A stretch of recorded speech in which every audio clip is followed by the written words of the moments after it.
Hey Accelerated Science, it's Miss Bourdon. I hope everyone is doing well and working on your work. Before I forget, Leah the frog, say hello. All right, so today I want to talk a little bit about ionic bonds. And if you have any questions, please feel free to email me or comment on Google Classroom, and I'd be happy to answer any questions. All right, so let's start with a little electron configuration refresher. All right, so I have the electron configuration for magnesium on this paper here.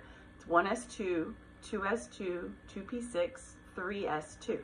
All right, so this represents all of the electrons that are in magnesium. Now, I went ahead and put valence over here because this shell right here is the valence electrons. Those are the ones that are going to be involved with bonding in ionic compounds. Okay, so these are the important electrons when we're talking about bonding.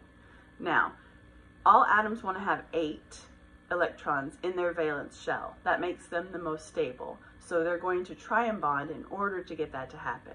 So if magnesium has 2 in its valence shell, it either needs to get rid of these 2 or to gain 6 more.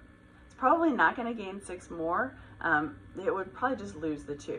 So if we cover that up, then the 2s2, 2p6 is the one that becomes its valence shell.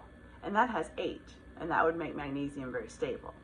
All right, so if we actually lose these electrons, then that will change the overall charge for magnesium, and it will become a positive 2 because it lost electrons, which have a negative charge. Does that make sense? All right, so if I look on the periodic table, magnesium is here in the second column.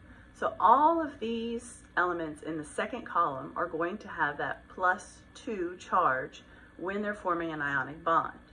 If you go back to the first column, that's going to be a +1 charge. We have the +2 charge. All right, and then if we go on the other side of the periodic table for the negative charges. All right, but let's go ahead and just look at oxygen. Oxygen, its electron configuration is 1s2, 2s2, 2p4. So its valence shell is going to have 6 electrons. Remember, it wants 8. So it can either get rid of all 6, and that really doesn't make a lot of sense because it would just leave 2, or it can bring in 2 more. Okay, so that's what's going to happen, is oxygen is going to bring in 2 more electrons in order to make sure that it has that full 8 in its valence shell. So if I grab 2 more electrons, then the overall charge for oxygen is going to become negative because I'm adding more of negative charge. All right, so let's look at the periodic table again. Oxygen is over here. So you'll see it's in the third column over. Now remember, we're not looking at these noble gases because they're no fun. They don't react in this way. So we start with this first group here with fluorine at the top. That's going to be our -1 charges. And then the oxygen group is going to be -2, nitrogen -3, and carbon -4. All right, now remember, we're staying on top of the stair steps right now because that's kind of where we want to focus for right now for our ionic bonds. All right, now when we talk about ionic bonds, we are forming a metal and a non-metal together in order to form an ionic bond.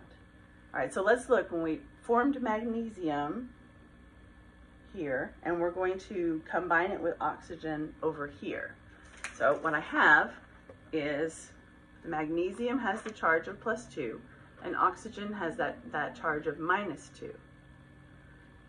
And when you put them together, they're going to cancel each other out, so you just have magnesium oxide. All right, now you can think of this in 2 ways. One is you can actually bring the charges down and cross them. That was one way I taught you, but it makes a lot of sense to me to think about how many of each one do I need in order to make the net charge 0. That's our goal. So if I have a +2 here and a -2 here, if I put those together, it's going to be 0. So I only need 1-to-1 ratio. All right, so let's think about when we actually name them.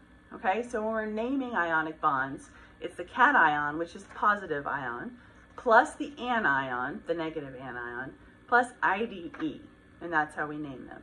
So for our magnesium and oxygen, example, we have magnesium oxide. All right. Now, if you have any questions, please feel free to make comments or send me an email. Hope you guys are doing well.